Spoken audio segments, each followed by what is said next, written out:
നിലവിലുള്ള വ്യക്തികളുടെ പേരിലുള്ള പ്രദേശമുണ്ടല്ലോ അതുപോലെ തുടരും. പക്ഷെ കോളനി ആവില്ല, കോളനി മാറ്റും. ഏതെല്ലാം വ്യക്തികളുടെ പേരിൽ കോളനി ആയിട്ട് അറിയപ്പെടുന്ന ആ കോളനി എന്നുള്ളത് പോകും. എന്നാൽ ആ വ്യക്തിയുടെ പേരിൻ്റെ കഴിഞ്ഞ് കഴിഞ്ഞുള്ള കോളനിക്ക് പകരം ഒരു പേര് അവർ കണ്ടെത്തണം.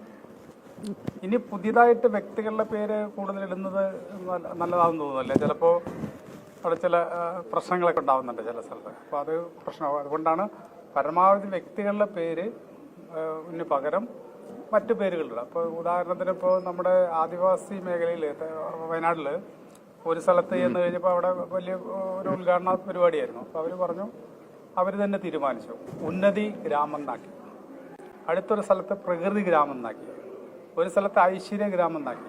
അപ്പോൾ അങ്ങനെയുള്ള പേരുകൾ അതാത് പ്രദേശത്തെ ആളുകളുടെ അല്ലെങ്കിൽ ചെറുപ്പക്കാരുടെയൊക്കെ തന്നെ ഒരു നിർദ്ദേശ അടിസ്ഥാനത്തിൽ വകുപ്പ് തന്നെ നേതൃത്വം കൊടുത്തുകൊണ്ട് അവിടെ പേരുകൾ മാറ്റാനുള്ള നടപടി ചെയ്യും.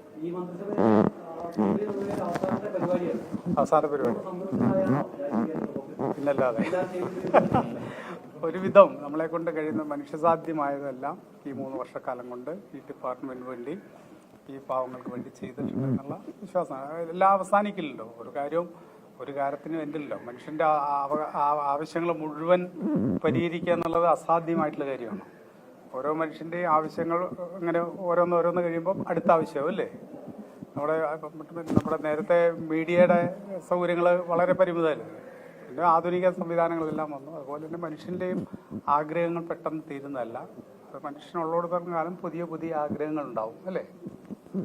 ആഗ്രഹമില്ലെങ്കിൽ പിന്നെ മനുഷ്യനില്ല.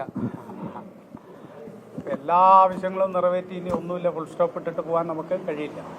നമ്മളെ കൊണ്ട് കഴിയാവുന്ന കാര്യങ്ങളെല്ലാം ചെയ്തുകൊണ്ടാണ് പോകുന്നത്.